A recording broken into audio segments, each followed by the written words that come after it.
hear from your word, that you would speak to us, that we would lift your name because you're worthy, and that we would grow closer to you this morning and each day. We thank you so much for the blessing of this day, for the blessing of this time together. We pray these things in the name of Jesus. Amen.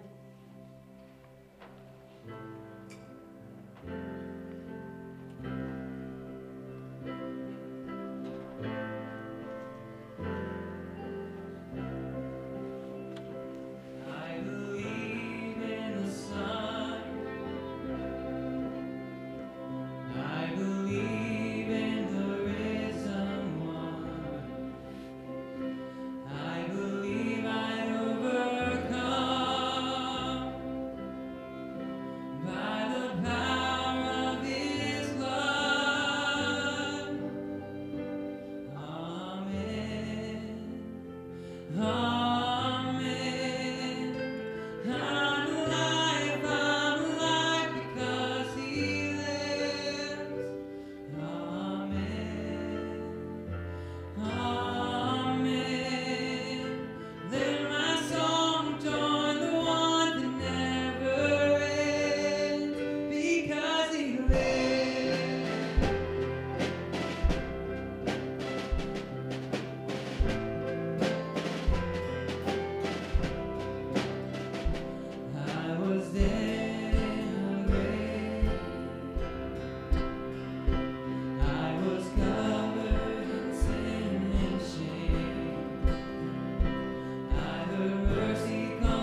morning, everybody.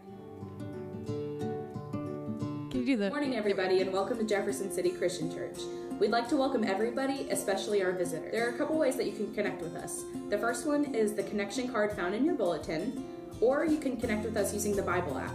You can find instructions on how to use the Bible app in both the bulletin and the New Here brochure that's found in the back of the pew in front of you. Before we continue with today's service, there's a couple of things that we'd like to let you know about. The first one are prayer cards, which you can find in the back of the pew in front of you. At any point during the service, if there's somebody that you'd like to pray for or encourage, you can fill out one of those prayer cards, and if you don't think that we have your address, just jot that down on there so that way you can mail it to them. You can drop your prayer cards and your connection cards off in the offering plate as they're passed at the end of service or in the tithe boxes throughout the building. Lastly, we take communion every week at the end of service. We invite all believers to join with us. Simply take a piece of bread and a cup of juice, take a moment to remember, and then eat when you're ready. Thank you for joining us today. We're so glad that you're here.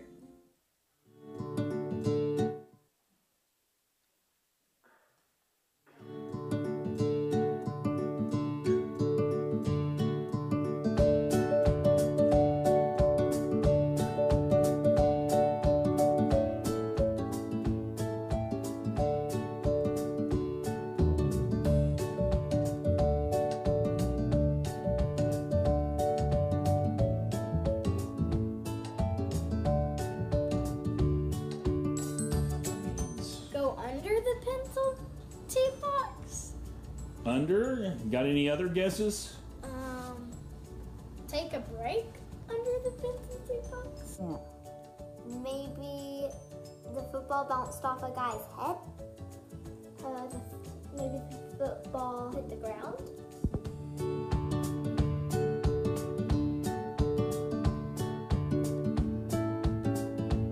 I think it means shake it off.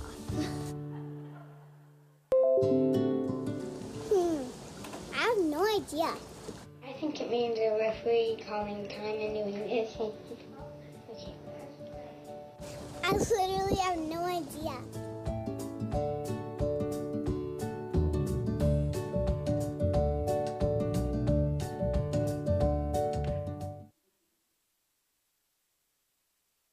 I'll just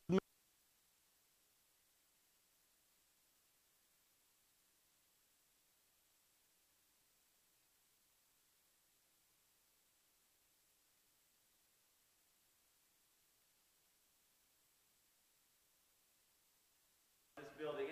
And of course, the ones that you see, a lot of you saw the people, our parking lot was just covered with people with umbrellas today, helping people in and opening doors for people, and that was cool. But also just sitting and listening to our worship service and the beautiful music that was being made. I'm so thankful for our worship team. And so thank you to all of those volunteers. And there's different people doing tons of stuff. There's people back there in the sound booth, upstairs, downstairs, taking care of our kids. It's just a day that I was just sitting there as I was worshiping and thinking, man, I'm so thankful for all the people who chip in to make these weeks happen week in and week out. There's another thing that I need to talk about before we get into this. So I'm getting the signal of microphone. I am on loft 2, so check 1, 2, 3, 4. Somebody has unplugged me. I will speak very loudly, or if you want to bring me loft 1, I will change into that one, okay? So let me just talk loudly until they get that figured out, and then when they get it figured out, I'll blow you out of the water, okay? So that's what's going to happen. That's what's getting ready to happen. So last week, you all remember, I said that Luke and Dad left me out when they were going, taking their trip, and so I prayed that they have bad weather. Here's the thing. They went to Destin. As you know, it wasn't that bad of a hurricane when I said that. It was just like a little tropical storm, and people were saying, you know, that's going to be no big deal. They could probably stay and make it, and that would be totally fine. Okay. It ended up being a major hurricane. They had to come home after one day on the beach. Even the day that they got there, the winds were so bad, the red algae came and got into they were sneezing and everything. There I am in one. Is one working? Sounds like one is working. Okay, I'm going to try to make this as cool as possible, but it's hard to be smooth and do this. Okay, there we go.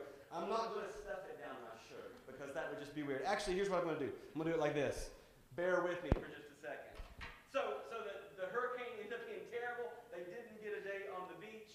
They then had to drive and come home, and I felt completely awful about having said what what I said last week about hoping that they would have bad weather. But I guess the moral of the story of the whole thing is don't leave me out. Right? Don't leave me out. Bad things are going to happen. No, it should be something like you need to be careful what you say. Anyway, but we pray that they get to have a good vacation at some point down the road. We are on the home stretch of this series we've been doing called #Blessed. Okay, we just got this week, and then Luke is going to wrap us up next week, and we'll be out of it. But it's been really good. What we've been talking about is this idea that God blesses us in unexpected ways. We have the ways that we expect, right? The blessings in our life where it's really easy for us to say, oh, that was a wonderful blessing, whether it's a job that we got or a date that we got or maybe something unexpected good that happened. And those are definitely blessings, but we all know that we can get those things and we can still be really miserable.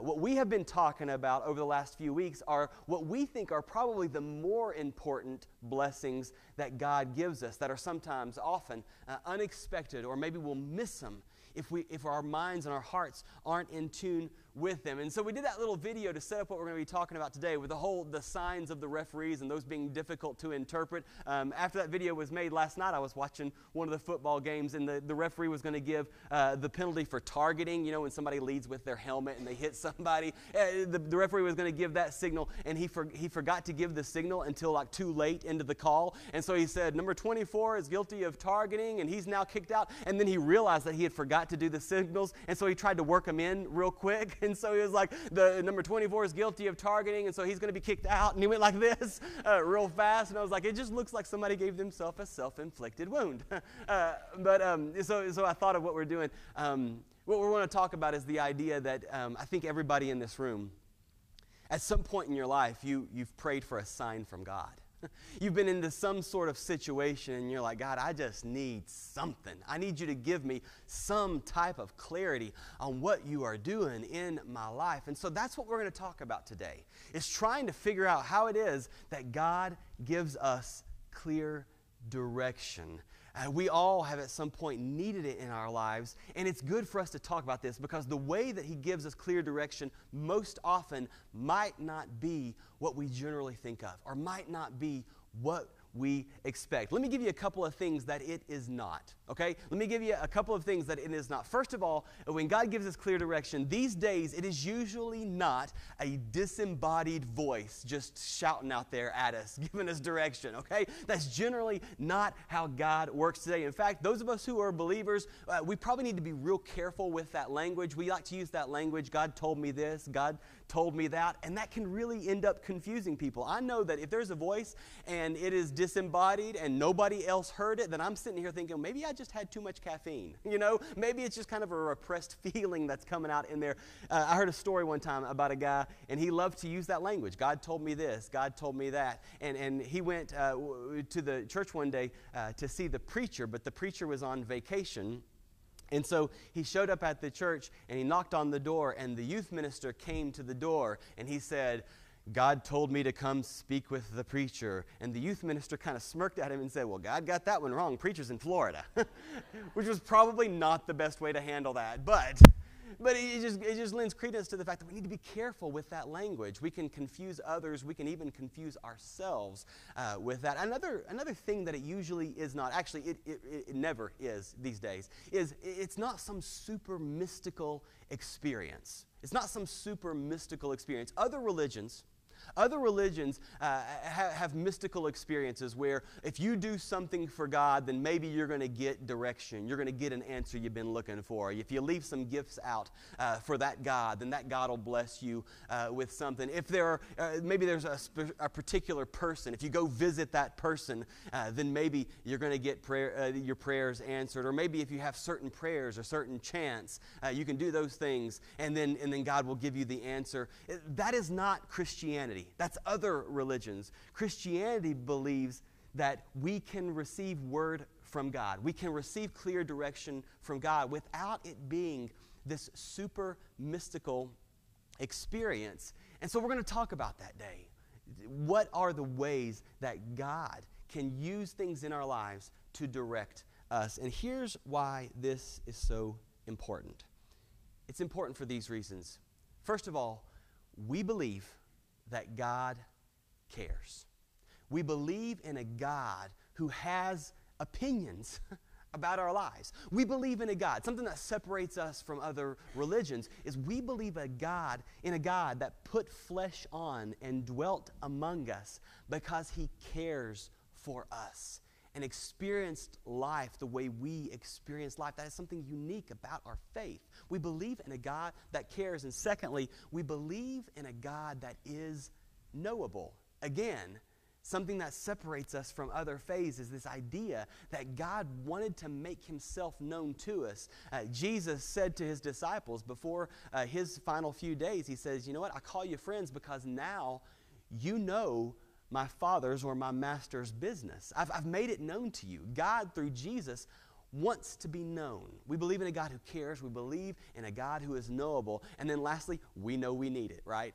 We know that we have been a part of, whether indirectly or directly, we've been a part of messes in this life. We've been a part of those situations where we've lifted up that prayer, man, God, I need this direction. I promise if you give it to me now, then I won't do what I just did, or I'll try to get out of this situation. We have been in those situations where we know we need it. And talking about messes is kind of a perfect setup for the book that we're going to be looking at today. If you want to go ahead and turn to the biblical teaching for the day, the book of Judges is where we're going to find our story for today. And the book of Judges is mess after mess after mess. It's a very readable book in the Bible. This past summer, we did the book of Esther, and we talked about what a readable book of the Bible that is. It's just full of action, and something that was kind of unique about Esther is the idea that the word God is never said throughout it, but yet you can see God working in so many different neat ways. Well, in Judges, the word God is throughout the book, but it just seems like the people can never follow him. I mean, as soon as they seem like they're getting on the right track, something awful happens, and it's usually really graphic. My son Jack, when he was 13, he came up to me, he said, Dad, I want to get into a book of the Bible. I want to just sit down and read a book and really get into it. So what should I read? And I was thinking, okay, a 13-year-old boy, he'd probably love a little funny stuff and a little gore and a little action. I was like, you need to read the book of Judges. And so he reads it, and after a couple of evenings of spending time before bed reading Judges, he came down one day for breakfast, and his eyes were wide. And he was like, Dad, I've been reading that book of Judges. That thing is crazy. Okay, so it's like the rated R book of the Bible. It gets a little nutty. If you haven't read the book of Judges, it's very readable. There's tons of stuff in there, but it is mess after mess after mess that people are creating. But every once in a while, we see someone who kind of gets onto something, who kind of starts to get some direction from God. And what we want to do today is we want to look at one of those people from this book. We're going to be looking at the story of Gideon, and we may be taking a little slant on it that you haven't necessarily heard. If you've heard of this story, this may be a little different way of tackling it. Gideon lived in a time when, once again, the Israelites had not followed the way of the Lord. And so the Lord had allowed invaders from different places, the Midianites and some other different people groups, to come in and actually destroy parts of Israel. And it was just part of the consequences of not seeking God or directly doing things that God had asked them not to do. And so it had been a long road of seeing the land and the people destroyed. And Gideon was in this time, and he was hoping that things would look differently. He remembered those stories about how God had led the Israelites across the Red Sea and saved them from slavery. And man, he wanted to see some of that. So let me pick up here in Judges chapter 6, and we're just going to read verses 12 and 13 together. Judges 6, verses 12 and 13. When the angel of the Lord appeared to Gideon, he said, "The Lord is with you, mighty warrior." I want you to just kind of lock that in your brain. We're going to circle back to that here in just a second. But notice how this angel of the Lord, right here it's called an angel. Earlier in the book it was called a prophet. It was a person, angel, somebody that God had given to the people to give them some instruction. But anyway, remember that, how he greeted Gideon. He called him mighty warrior. "Pardon me, my Lord." Gideon hears mighty warrior, and he was like, whoa, I don't know about that. "Pardon me, my Lord," Gideon replied, "but if the Lord is with us, why ancestors told us about when they said, 'Did not the Lord bring us up out of Egypt?' But now the Lord has abandoned us and given us into the hand of Midian." This is right here. we get a glimpse of one of the things that God does in us when he starts to give us direction in our life. The first thing that I think that God tends to do when he's wanting to give us direction is he gives us a desire. How do I know when God is calling me? Number one, I have a desire. Now, normally when we think of that idea of desire, we think of something really positive, right? I'm really feeling it. I'm really excited about this. This is really a good thing. It gets me all pumped up. But a desire, the desire that God gives, is not always just kind of feeling it and being great. Sometimes it can be a troubling. I want you to recognize the way that Gideon answers that question. The angel, the prophet, says to him, "The Lord is with you." And that touches a nerve in Gideon. And he says, "Oh yeah? Really? Because if he were with us, why does it look like this? Why are we experiencing this mess?" The desire in Gideon starts with, I know it shouldn't be this way. It is less about a feeling. Desire is more about a conviction. More about a conviction than it is a feeling. The question that I would have for you, if you're praying for God's direction in your life, whatever that area might be, has God planted something in your heart that says maybe something like, you know what, this just isn't right? Or maybe it starts with, you know, somebody ought to do something about this. Because usually when God wants to direct our lives, the first thing he does is he places within us a desire. And that's what we see with Gideon. We see a desire in him. The second thing is this, and this is why I wanted you to remember that mighty warrior thing, is I have an ability. How do I know that God is giving me direction or how that God is calling me? Then I have an ability. Remember, when the prophet, the angel, came up to Gideon, what he said to him was, "Hello, mighty warrior." He saw something in them, a part that we didn't read. Gideon kind of argued with him on that point. He said, "I'm the smallest in my clan. Are you serious?" But that prophet saw something in Gideon that he himself didn't really see. I want you to notice something else about this, because this whole idea of an ability, it has a caveat. It has something that I want you to catch. Later on in the story, when Gideon begins to believe that he actually is being called to something, it comes time to try to gather some people around. Judges chapter 6, verses 33 to 35. Skip on down to 33 to 35. Now all the Midianites, Amalekites, and other eastern peoples joined forces and crossed over the Jordan and camped in the valley of Jezreel. Then the Spirit of the Lord came on Gideon, and he blew a trumpet, summoning the Abiezrites to follow him. He sent messengers throughout Manasseh, calling them to arms, and also into Asher, Zebulun, Naphtali, and so that they too went up to meet them. And you know what happened? More people showed up than God wanted. This huge crowd showed up. I want you to catch what's happening here. The prophet, the angel, sees something in Gideon that he himself didn't even see.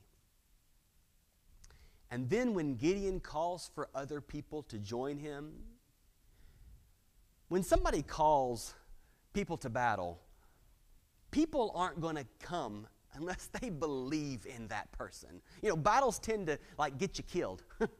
So it's hard to want to follow someone you don't know that much about. And yet, when Gideon made the call, so many people showed up, God sent a few of them away. The caveat when it comes to I have an ability is I have an ability that has been affirmed by others, because we know this to be true. You notice what you want, but others notice or recognize what you have. You tend to notice what you want, but others recognize what you have, because we all know that person who thinks they can sing. right? They noticed that one time in the car when the acoustics were just right and the throat was a little scratchy, maybe they were getting over a cold, they hit a note and they sounded just like Adele, right? But all of their friends know they don't normally sound like Adele.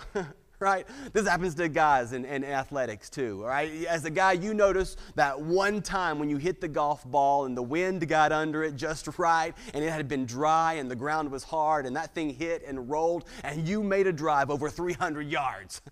But all of your friends know you're not the next Tiger Woods, right? You notice what you want, but others notice what you have. And so it is so important that when we think about how might God be directing me, we ask the question, well, what have others affirmed as my skills, as my ability? How has God used what is in me to impact others? There's another little caveat here, or I guess another little lesson for us. And it's the importance of affirming others. There are so many people who kept doing good things because somebody affirmed them in those things. There's that saying that what gets rewarded gets repeated.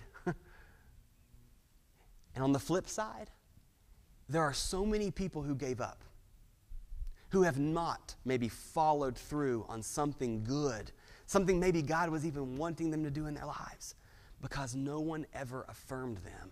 This is a lesson for all of us. If somebody is blessing our lives, if somebody is doing good things, say so. Give them that affirmation. Let them know that they have an ability that maybe God is wanting to use in their lives. So we have a desire that might not be a great feeling. Maybe it's troubling us. Maybe it's making us say somebody ought to do something about that. And then secondly, we have an ability. What is the third thing that God gives? Judges, we're going to go to the next chapter. Judges chapter 7, verses 8 and 9. Judges chapter 7, verses 8 and 9. So Gideon sent the rest of the Israelites home. This is when they had to send home a few people because so many had responded. Gideon sent the rest of the Israelites home, but he kept 300 who took over the provisions and the trumpets of the others. Now the camp of Midian lay below him in the valley. During that night, the Lord said to Gideon, "Get up, go down against the camp, because I'm going to give it into your hands." How do we know God is calling us? How do we know God is wanting to do something and provide direction in our life? He then gives us an opportunity. Gives us a desire, an ability, and then He lays before us an opportunity. Gideon had this desire planted in him, and he gave that to God. Gideon had been affirmed in an ability, a natural skill, something that he could do, and he laid that before God for God's use. And after doing those things, here before him is an opportunity. The thing that I would say about the opportunities in your lives is this. Opportunities are tailor-made. God gives you opportunities that make sense to who you are and where you find yourself. I'm looking out here, and I see people who are in different worlds. Some of you are in the world of maybe a medical field. Some of you are in the field of maybe auto mechanics. Some of you are in the field of education. Some of you are in the field of city government. Some of you are in the field of business. I don't know what it is, but I'm looking out here and I'm seeing all sorts of different people in different fields. And what I want to tell you is God has something for you there. Opportunities are tailor-made. They're made to who you are and what your abilities are. They are made for the place you are in this world. There's this great quote that I want to show you. It's by a guy named Frederick Buechner, okay? And many of you, I know, have heard this quote before. We're gonna massage it just a little bit. It's a beautiful quote. Your vocation in life is where your greatest joy meets the world's greatest need. Okay, it's beautiful. That's an awesome quote, but for me, it's a little overwhelming. Okay, it's a little overwhelming to think that I'm going to save the world. I'm going to meet the world's greatest need. It's a little overwhelming to me to try to figure out what my greatest joy is. I don't necessarily know what the greatest joy is, and there's all kinds of needs in this world. So here's what I'm going to do. I'm going to massage this quote just a little bit to maybe make it a little bit more accessible. So let me give you this. God is leading you to where the passion of your heart and the need of your world, where you find yourself, combine. So the passion of your heart and the need of your world combine. That is where God is most likely to lay before you the opportunity. That most likely is where He is directing you in your life. These are the things that God gives us when God is giving us clear direction. It's not super mystical. He gives us a desire. He gives us an ability. He gives us an opportunity. Now, before I go on to the next one, I want to spend some time just for a second talking to you about this, because right here is kind of where, for those people who know the Gideon story, this is kind of why we love Gideon, because we relate so well. Sometimes you can have all of these things and still be petrified. Right? You can have a desire, you can have an ability, you can have an opportunity, and you can still be like, yeah, but I still don't want to do it. I still don't want to make the jump. I still don't want to fill in the blank, whatever it is for you in your life. We can get to that point. And that's why we love Gideon, because Gideon throughout this entire story is scared to death. He is just not so sure. He's skeptical. Maybe that's what it is. He's just skeptical. He's not really sure if it's going to work out because he's being asked to do something. What I call this is something that I think so many of us deal with. It's being paralyzed by perfection. It's being paralyzed because we want the situation to be perfect, right? If we're looking for direction in relationships, we want that perfect person, right? We want that, if in the world of maybe looking for jobs, we want that perfect situation that we can walk into. When we think about our futures, we want the perfect future that has absolutely no way of failing. But I want you to think about this. Like in the world of relationships, if you found the perfect person, well, then you would have no need for grace. I'm not saying go out there and find you with somebody with like all kinds of baggage and that's who you need to be with. That's not it. God has given us all sorts of direction when it comes to relationships, okay? That's not it. But God does not intend for us to find perfection. We'd have no need for grace.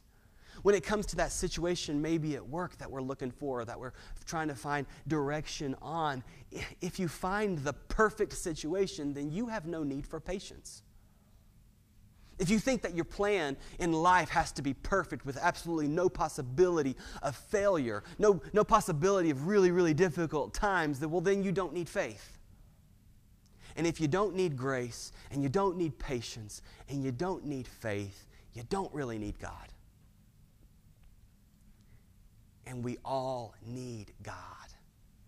And that's why in these situations that you're dealing with where you're wanting clear direction, it may not be perfect. But grace and patience and faith are some of the greatest blessings God can give us during those times. But here's what's great about the Gideon story. Even when we find ourselves paralyzed with perfection, there is another thing that God sometimes does, and it's amazing if you've experienced it. Sometimes God will give us an undeniable confirmation. Gideon was nervous to death about this angel, this prophet who came to visit him, and so he made him some food, and God did this miraculous sign. He just burnt the food up right in front of him. Gideon, the night before the battle, or a couple nights before the battle, he was scared to death. He wasn't really sure if he should be doing this, so he said, God, I'm going to lay out this piece of wool. I'm going to lay out this piece of wool, and what I want you to do is I want you to make it really, really wet and the ground around it dry the next morning, and God did it. God did it. The wool was wet, the ground was dry, and then God reversed it. The next night, he said, said, okay, I'm going to lay out this wool and make it dry in the ground wet. And God did it. God gave him this undeniable confirmation. Right before the battle, God said, I know you're still scared, so just go down here and listen to these two people. Sneak up on them and listen to them talking. And so he snuck up on him, and this guy says to another guy, hey, I had this dream, and Gideon's gonna win. Gideon's gonna win. I saw it in this dream. Gideon experienced fire and fleece and dream, and our merciful God still does this. Sometimes he gives us these undeniable confirmations. I know of a couple who was trying to figure out their next step in ministry, and they weren't really sure. And they were being so faithful. They were using their desire and their ability, and they were finding these two different opportunities, and they just weren't sure which one they were to take, whether it was to stay in Kentucky and do ministry or to move to Venezuela, and which are really, really different opportunities. And so they said, we're just at the end of our rope. God, if you want us to go to Venezuela, then wake us up tonight at 2 a.m. on the dot, which is crazy, right? Guess what? Husband opened his eyes, looked at the clock, and it was 2 a.m. on the dot. They went to Venezuela, and they had an amazing ministry. And it's not just ministries type stuff that you have to be looking for. My wife and I, financial decisions. My wife and I, a few years ago, we weren't necessarily looking to move from our house, but it had crossed our minds, and through a series of relationships and experiences, people in this church who helped us, we came to a situation where we had made an offer on a house. And it was kind of crazy how it happened. And we didn't think we'd ever get into that house, but we said, hey, why not? Let's take a stab. And we made that, and the person who was the owner said, hey, listen, we like your offer, but you know what? We want you to sell your house. And this is like in 2012 when nothing is selling, okay? And so we said, okay, well, so here's what we'll do. We'll put a for sale sign in our yard, and we'll pray. We'll commit 3 days to praying really, really hard about this. And so we committed 3 days to fasting and praying, and on the third day, somebody came and looked at our house and made an offer that afternoon, and we had a contract on it. In a week from when we had decided to do it, and it has nothing to do with what we did. It was just God throwing us a bone. It was God just giving us an undeniable confirmation, and He can and will do that in your life. But here's what I want us, as we end up, here's what I want us to remember. There's a verse that speaks very, very clearly about seeking God's direction. It's in the New Testament, in a letter that Paul wrote, Romans chapter 12, verses 1 and 2. Paul writes, I urge you, brothers and sisters, in view of God's mercy, to offer your bodies as living sacrifices, holy and pleasing to God. This is your true and your proper worship, or your spiritual act of worship. Do not conform to the pattern of the world, but be transformed by the renewing of your mind. Then you will be able to test and approve what God's will is, His good and pleasing and His perfect will. Guys, here's what we tend to do with this verse. We jump straight to okay, I don't need to conform to the pattern of this world, so I got to change my behaviors and change my mind to try to figure out God's will. Or we jump to the whole lay your life down as a sacrifice. Okay, so I got to do something with my life and lay it down as a sacrifice. We jump straight to those things when we're seeking God's direction, and we jump right over the most important part. It says at the beginning, therefore, in view of God's mercy. Paul had been just spending a whole bunch of time telling the people about how it's all about God and His mercy. That's the first thing we have to remember when seeking clear direction in our lives. It kind of goes like this. We sit before God and we say, God, I know I may not deserve it. And God, I know I may get it wrong. I may not do it perfectly. But in view of your mercy, I remember Jesus. I remember how much you love me. I remember you want what's best for me. I remember your mercy. And so I lay my life down. I give this decision to you. My desire, my ability, this opportunity is yours. Because here's what God wants to do with every opportunity. It's this. He gives mercy to us so that He can give mercy through us. It's not just about us finding success and finding ease and finding peace and finding that relationship. It's about us being able to share the mercy that He has given us through whatever opportunity or situation He's placed in our lives. Desire and ability, opportunity, and sometimes an undeniable confirmation. These are the things that God can use in our life to bless us with clear direction. And I just want us to remember why it's important as we close. It's important because God cares. Whatever the question is of your heart today, where you're looking for that direction, God cares so much. God is knowable. He wants you to know His direction for you in your life. And something you and I both know is we need that direction. And so, because of that, let me pray for you as we close. Heavenly Father, I know that sitting in this room today, maybe every single person, is a person in need of your direction. They're a person in need of you blessing them to figure out what this desire is that you've planted in them. What is this ability that you've given them, and how do you want them to use it? What is the opportunity laying before them? And so, Heavenly Father, my prayer today is that you bless them. That you bless our congregation with clear direction for our lives, for our families, for our work, for our friends. Teach us how you have given us your mercy, how you have our best in mind. Remind us of that so that we move forward with you. It's in the name of Jesus that I lift this prayer. Amen. As the band plays a song, we're going to sit in a time of reflection, and this is just an opportunity for you to pray for that direction. You can come forward and we can pray together. You can sit at your seat and we can pray together. But I want you to know that anytime during this time of reflection or in the next song, if you want to come forward, you are welcome to do so. For those of you who have maybe never taken that step for God's direction on the most important decision, and that is to accept the mercy He has for you through Jesus Christ. To know that Christ has died for you, that there is now no longer anything between you and God, and to accept that and become His child, then I ask that you come forward and we will pray about that. We will move forward with that direction in your life too. Let's spend some time together in reflection.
You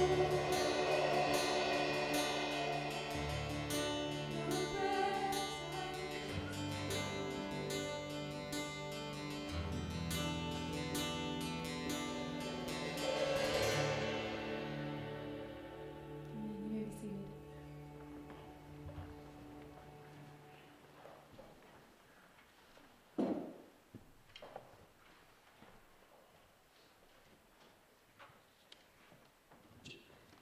Can you hear me? Check.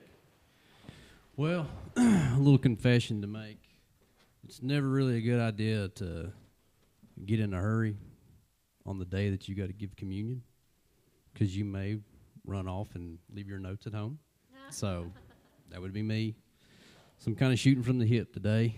But I just want to talk about my wife and I actually got the privilege, actually along with Laura and Brian, to teach 2 sessions out of the intentional parenting study.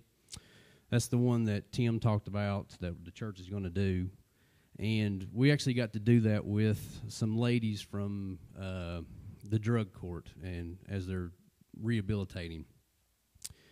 And as they shared their stories and their life experiences, you know, several of them broken homes, father didn't have a father present, didn't have a mother present, very empty, and felt very neglected.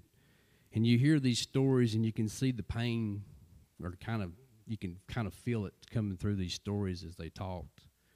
And you can see that it would lead, or how it would lead to where eventually trying to cover up this pain and this void inside, that they winded up being addicted to something.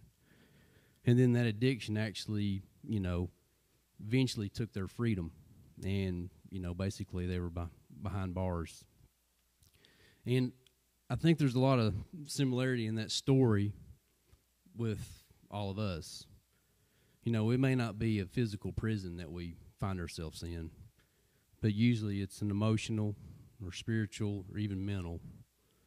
Lots of times, it's past. It's the regret that we have over a decision that we've made, or several decisions that we've made. I think that there's fear. Fear has a way of paralyzing a lot of people. And then I think that there's also scars that we carry with us as, from brokenness ourselves, even abuse ourselves. And we carry those scars, and then the next thing you know, it's hard really to have good relationships, because it's hard to trust somebody, and it's hard to actually love somebody. And I feel like that, that's a story that we can all relate to. And I'd like for you to think about when Jesus was on that cross, there was two thieves that were beside him. And one continued to be rebellious and mocked. He mocked, along with the crowd below, continuous. But the other one, it's kind of amazing. I mean, something happened in him. He saw that Jesus represented freedom. Freedom from all the things that he'd done. And so I think when you come to the table today, whatever it is that you're wrestling with, this table represents your freedom. Pray with me. Dear Heavenly Father, Lord, we just thank you. We thank you for sending your Son to live and to die and to give us hope. Lord, and we thank you for the freedom that he provides.